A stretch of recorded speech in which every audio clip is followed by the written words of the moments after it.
ఆంధ్రజ్యోతి రాధాకృష్ణకి అనేక సార్లు చెప్పాం, నువ్వు కడుపుకి అన్నం తిని వార్తలు రాయి, గడ్డి తిని వార్తలు రాయి, మాకు గడ్డి తిని అడ్డదిడ్డంగా వార్తలు రాయొద్దు అని చెప్పి అనేక సార్లు చెప్పాం. ఎంచెత్తు కూడా మార్పు లేదు, ఎందుకంటే మనిషి కాదు కదా అతను. మళ్ళీ ఈరోజు రాసినటువంటి వార్త, మళ్ళీ బెంగళూరుకు జగన్ అనే హెడ్డింగ్ పెట్టి రాశాడు. మళ్ళీ బెంగళూరుకు జగన్. సిగ్గుందా రాధాకృష్ణ నీకు? సిగ్గు శరం కొంచెమైనా ఉంటే, నువ్వు మగాడివైతే మళ్ళీ హైదరాబాద్కి చంద్రబాబు వచ్చాడు. ఈ వారం కూడా లోకేష్ వచ్చాడు. ఈ వారం అసలు పవన్ కళ్యాణ్ ఆంధ్రాకే పోలేదు. ఇది కదా నువ్వు రాయాల్సిన వార్త. సిగ్గు లేదు ఈ క్యాబినెట్లో ఉన్నటువంటి మంత్రులకని రాయి. వీళ్ళు ఆంధ్రప్రదేశ్కి మంత్రులా, ఆంధ్రప్రదేశ్కి ఉప మంత్రులుగా చేస్తున్నారా, ముఖ్యమంత్రిగా చేస్తున్నారా, హైదరాబాద్లో మాదాపూర్ జూబ్లీ హిల్స్కి మంత్రులా అని చెప్పి రాయి. పవన్ కళ్యాణ్ @130 హైదరాబాద్ అని రాయి. ఉప ముఖ్యమంత్రి @130 సార్లు హైదరాబాద్, ముఖ్యమంత్రి @75 సార్లు హైదరాబాద్, షాడో ముఖ్యమంత్రి లోకేష్ @80 సార్లు హైదరాబాద్. 16 నెలల్లో ఇల్లు పొడిసింది ఏమీ లేదు. ఆంధ్రాలో ఉండి తెలంగాణలో ఉండి వ్యాపారాలు చేసుకుంటున్నారని రాయి. కొంతమంది మంత్రులు పబ్బులకు వెళ్ళారు కదా, ప్రిజం పబ్బు, అది రాయి వార్త.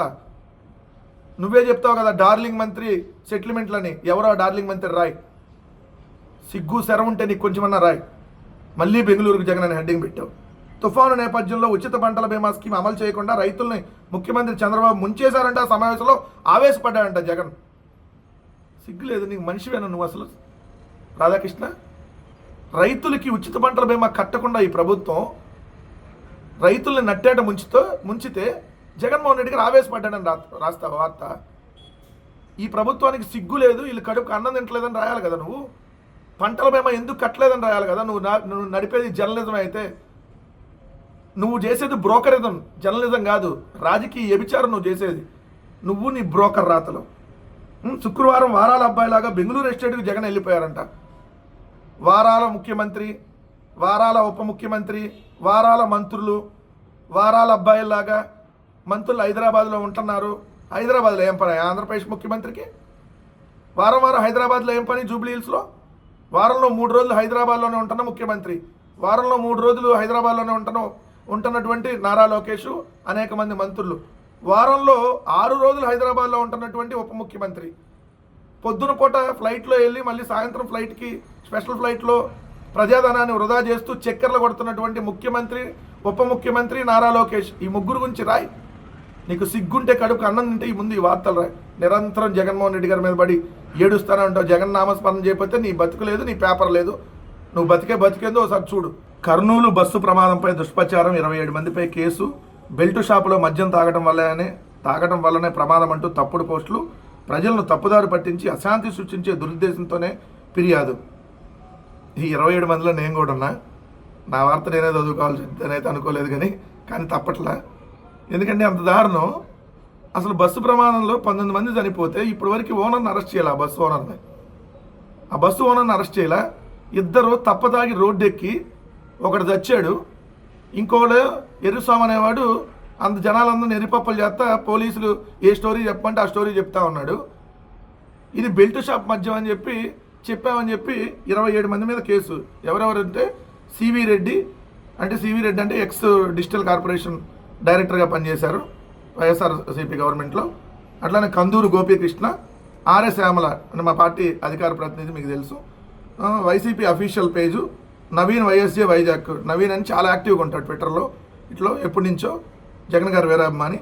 ఇంకోటి వెంకీ యువా టీవీ యూట్యూబ్ ఛానల్లో, మీ అందరికీ తెలుసు యువా టీవీ అమీర్ గారు అని, ఆయన ప్రతిరోజు ఏదైతే సామాజిక అంశాల మీద కానీ పొలిటికల్ అంశాల మీద వీడియోలు చేస్తూ ఉంటారు. సో నెంబర్ ఆఫ్ వీడియోస్ ఉంటాయి. ఆయన కంటెంట్ బాగా చేస్తారు. ఇంకోళ్ళు కుమార్ రెడ్డి ఆవుల, డాక్టర్ చిరంజీవి, జగనన్న కనెక్ట్స్ అంటే వైఎస్ఆర్సీపీ అఫీషియల్ పేజ్, రాహుల్ తెలుసు, దర్శనం, రాము, శ్రీధర్ రెడ్డి అవుతుంటే మీకు తెలుసు, చాలా యాక్టివ్ సోషల్ మీడియా. ఇప్పుడు ఆల్రెడీ వైఎస్ఆర్సీపీ ఆర్టీజీఎస్ విభాగానికి సంబంధించి వర్కింగ్ ప్రెసిడెంట్గా ఉన్నారు. అట్లానే బిలాల్ వైసీపీ, తిప్పిరెడ్డి నాగార్జున రెడ్డి, కరుమూరి వెంకటరెడ్డి, కారుమూరి బాబు, కరుమూరి గారు అంటే నేనే, నారాయణ పోతుల, వారియర్స్ వైఎస్ జగన్ అనే పేజ్ మరి ఎవరు రన్ చేస్తారో తెలియదు, కానీ చాలా బాగుంటాయి దాంట్లో అంతా. సెటారికల్ కానీ సబ్జెక్ట్ కానీ, Telugu NRI bulletin board, Dharani, AP politics, మకిద, కాట్సాన్ అబ్బాన్ రాఘవేంద్ర రెడ్డి, సత్యబాబు వైసీపీ తదితరులపై కేసు నమోదు చేసి విచారిస్తున్నారు. కర్నూలు రూరల్ మండలం బి తాండ్రపాడు గ్రామానికి చెందిన పేరపోగు వినుమలయ్య ఫిర్యాదు చేశాడు. ఎవడైనా బెల్ట్ షాప్ ఓనరా? ఇప్పుడు బెల్ట్ షాపుల గురించి మాట్లాడుతున్నాం కాబట్టి ఆ వ్యాపారం దెబ్బతినిద్దని ఈ బెల్ట్ షాప్ ఓనర్ కంప్లైంట్ చేస్తే మీరు పోలీసులు కేసు పెట్టారా?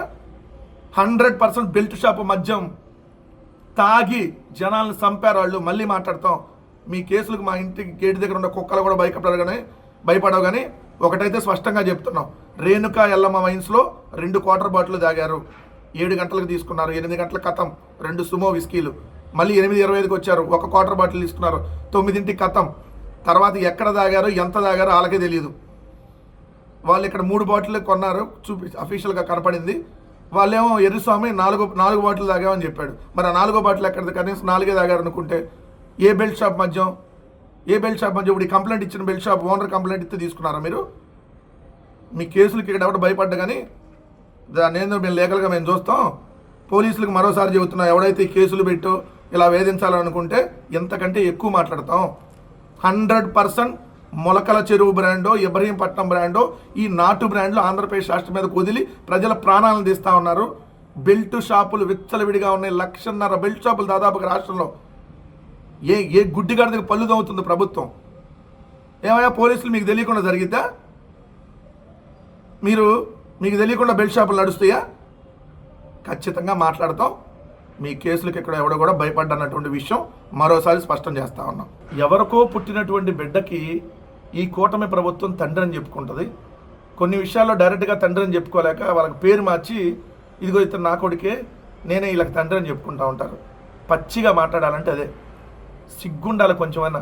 75 ఏళ్ల వయసు, 45 ఏళ్ల రాజకీయ అనుభవం, 4 సార్లు ముఖ్యమంత్రి, ఒక్క కొత్త పథకం తెచ్చింది లేదు, ఒక్క కొత్త అభివృద్ధి కార్యక్రమం చేసింది లేదు. పేర్లు మార్చమంటే మాత్రం ఎగబడి పేర్లు మారుస్తూ ఉంటారు. ఇదే చంద్రబాబు నాయుడు గారు. ఆయన పేరు చెబితే ఏం గుర్తొస్తాయి తెలుసా?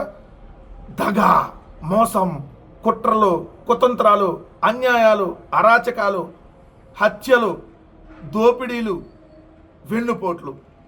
ఇవి చంద్రబాబు నాయుడు గారి బ్రాండ్స్. ఇదే ఆయన చూడంగానే గుర్తొచ్చేది. అందుకని ఆయన ఏం చేస్తాడు? ఎవరన్నా తీసుకొని వచ్చి పేర్లు మారుస్తూ ఉంటాడు.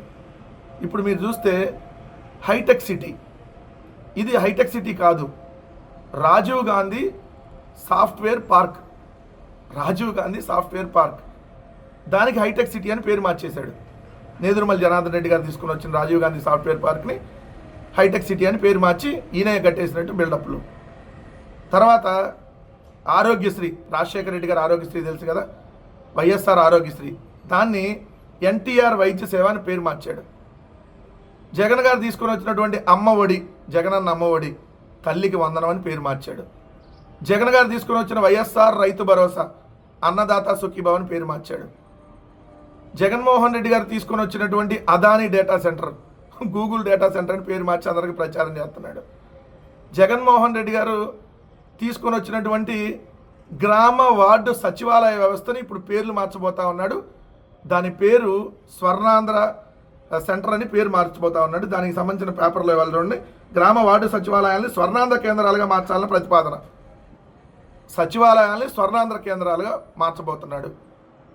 వైఎస్ఆర్ రైతు భరోసా కేంద్రాలని పేరు మార్చేశాడు ఆల్రెడీ, రైతు సేవా కేంద్రాలని.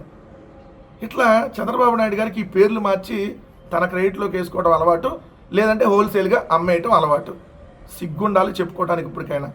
ఎందుకంటే సచివాలయాలు అనగానే జగన్మోహన్ రెడ్డి గారి పేరు మారిమోగిపోతుంది కాబట్టి, తుఫాను లాంటి విపత్తులు, కరోనా లాంటి విపత్తుల్లో ఏదైతే ఆ గ్రామ వార్డు సచివాలయ వ్యవస్థ అద్భుతంగా ప్రజలకు సేవలు అందించింది కాబట్టి, ఇప్పుడు కూడా నిన్న ఈ మోందా తుఫాన్లో అదే సచివాలయాలని ద్వారానే పనులు చేయించుకున్నారు కాబట్టి, సచివాలయాల మీద మైక్ పెట్టి ఓదరగొట్టి ప్రచారం ఏదైతే చేశాడో చూశాం కాబట్టి, జనాల మెదల్లో మళ్ళీ సచివాలయాలంటే జగన్ గారు గుర్తొస్తున్నారు కాబట్టి, సో రేపొద్దున ఏదో ఒక తుఫాను వరదలో వచ్చినప్పుడు కూడా మళ్ళీ ఇలానే ఉపయోగించుకోవాలి కాబట్టి సచివాలయాలని పేరు మార్చే స్వర్ణాంధ్ర కేంద్రాలంటే ఈయనేదో స్వర్ణాంధ్ర కేంద్రాలు నీళ్ళు సృష్టించినట్టుగా చెప్పుకోవచ్చు అనేటటువంటి దురాలోచనతో, కుట్రతో జగన్మోహన్ రెడ్డి గారి పేరు ఉండకూడదు అనేటటువంటి ఆలోచనతో మరొక కార్యక్రమానికి పేరు మార్చి వీళ్ళే తండ్రి అని చెప్పుకునేటటువంటి కార్యక్రమానికి శ్రీకారం చుట్టాడు. గ్రామ వార్డు సచివాలయాల పేర్లు స్వర్ణాంధ్ర కేంద్రాలుగా పేర్లు మార్చబోతున్నటువంటి దుర్మార్గమైనటువంటి ప్రభుత్వం ఇది.